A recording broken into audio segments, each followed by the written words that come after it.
అనంతపురం జిల్లాలోని మైనింగ్ లీజులపై అధికారులు ఫోకస్ చేశారు. రాయదుర్గం నియోజకవర్గం డి హిరేహాల్ మండలంలోని ఓబులాపురం, హెచ్ సిద్దాపురం, మలగనపుడి గ్రామాల పరిధిలో వివాదాస్పద మైనింగ్ లీజులపై అధికారులు సర్వే ప్రారంభించారు. ఈ సర్వేను settlement land records joint director A Venkateswara Rao, mines and geology deputy director G Srinivas Chowdary, DFO Guru Prabhakar ఆధ్వర్యంలో ముమ్మరంగా చేపట్టారు. మైనింగ్ ప్రాంతాల్లో సరిహద్దు వివాదాలపై స్పష్టంగా గుర్తించేందుకు రెవెన్యూ, అటవీ, సర్వే శాఖల అధికారులు సమన్వయంతో పనిచేస్తున్నారు. ప్రతి యాక్టివిటీని నోట్ రాసుకోవాలి. ఇంటాక బాగానే ఉంటుంది, గుర్తుంటుంది అనుకుంటాం. మళ్ళీ వచ్చిన 1 వీక్ తర్వాత 10 డేస్ తర్వాత మనం రిపోర్ట్ రాసేప్పుడు గుర్తుండకపోవచ్చు. మైండ్ చేంజ్ తప్పు చెప్పొచ్చు కదా. కాబట్టి ఏ రోజుకి ఆ రోజు ఫస్ట్ టీవీ అటెండ్ అవగానే ఒక పాయింట్ పెట్టుకుంటారు.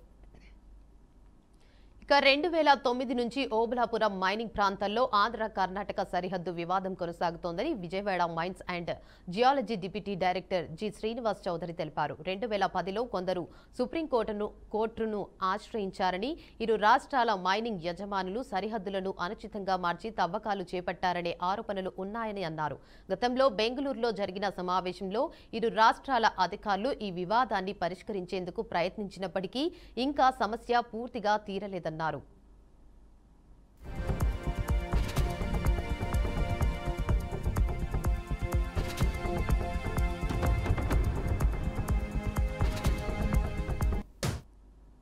ఇక తాజాగా సుప్రీంకోర్టు ఆదేశాల మేరకు ఆరుగురు సభ్యులతో కూడిన కమిటీని నియమించిందని శ్రీనివాస్ చౌదరి వెల్లడించారు. ఇందులో మైన్స్ అండ్ జియాలజీ, రెవెన్యూ, అటవీ శాఖ, సర్వే ఆఫ్ ఇండియా శాఖల అధికారులు ఉన్నారని తెలిపారు.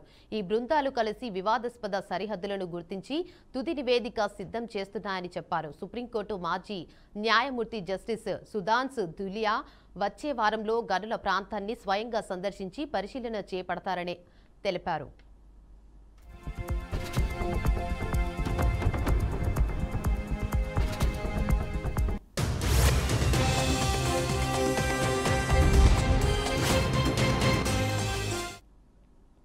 సర్వే పూర్తయిన వెంటనే అధికారులు తుది నివేదికను జస్టిస్ దులియా ఆధ్వర్యంలో కమిటీకి సమర్పించనున్నారు. అనంతరం ఆ నివేదిక సుప్రీంకోర్టుకు పంపబడుతుందని, కోర్టు తుది తీర్పు ఆధారంగా మైనింగ్ లీజులపై ప్రభుత్వం భవిష్యత్తు నిర్ణయాలు తీసుకోనుందని అధికారులు తెలిపారు. సరిహద్దు వివాదం పరిష్కారమైతే గనుల్లో తవ్వకాలకు స్పష్టమైన నిబంధనలతో ప్రభుత్వ అనుమతులు ఇస్తారని అన్నారు.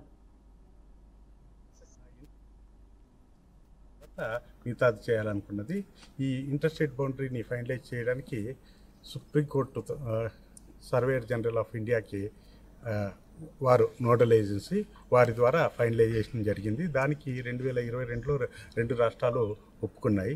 అది అయిపోయిన తర్వాత ఇప్పుడు ఆ ఇంటర్స్టేట్ బౌండరీ రెఫరెన్స్ని పెట్టుకొని 6 లీజులు సరిహద్దుల్ని నిర్ధారించాలి. సుప్రీంకోర్టు గత నెలలో ఒక ఇంటీరియం ఆర్డర్ ఇచ్చింది. 3 నెలల కాల పరిమితుల్లో వీటన్నిటిని ఫిక్స్ చేసి రిపోర్ట్ సబ్మిట్ చేయమని. ఇది ఫిక్స్ చేయడానికి ఒక రిటైర్డ్ సుప్రీంకోర్టు జడ్జి సుధాన్స్ దులియా ఆధ్వర్యంలో సెంట్రల్ ఎంపవర్ కమిటీ నుంచి, ministry of environment and forest నుంచి, మళ్ళా మన స్టేట్ గవర్నమెంట్ ఫారెస్ట్ డిపార్ట్మెంట్ నుంచి, మైన్స్ డిపార్ట్మెంట్ నుంచి, సర్వే ల్యాండ్ రికార్డ్స్ వాళ్ళ డైరెక్టర్ ఆధ్వర్యంలో ఇప్పుడు సర్వే అనేది స్టార్ట్ చేయడం జరిగింది. అండ్ గత 1 వీక్ నుంచి పేపర్ వర్క్ అంటే ఎలా చేయాలి ఏంటి అనే ప్లానింగ్ చేసుకున్నారు. సోమవారం నుంచి ఫీల్డ్లో డ్రోన్స్, ఇప్పుడు అందుబాటులో ఉన్న లేటెస్ట్ టెక్నాలజీస్ ఉపయోగించి సర్వే చేయడం జరుగుతుంది. ఈ సర్వే అయిపోయిన తర్వాత మళ్ళీ నెక్స్ట్ నవంబర్లో జడ్జి గారు కానీ ఇక్కడికి వచ్చే అవకాశం ఉంది. ఇవన్నీ అయిపోయిన తర్వాత ఈ సర్వే రిపోర్ట్ను బట్టి ఈ రిటైర్డ్ జడ్జి సుప్రీంకోర్టుకి సబ్మిట్ చేసిన దాన్ని బట్టి ఫర్దర్ అంటే సుప్రీంకోర్టు ఎలాంటి ఆదేశాలు ఇస్తుందో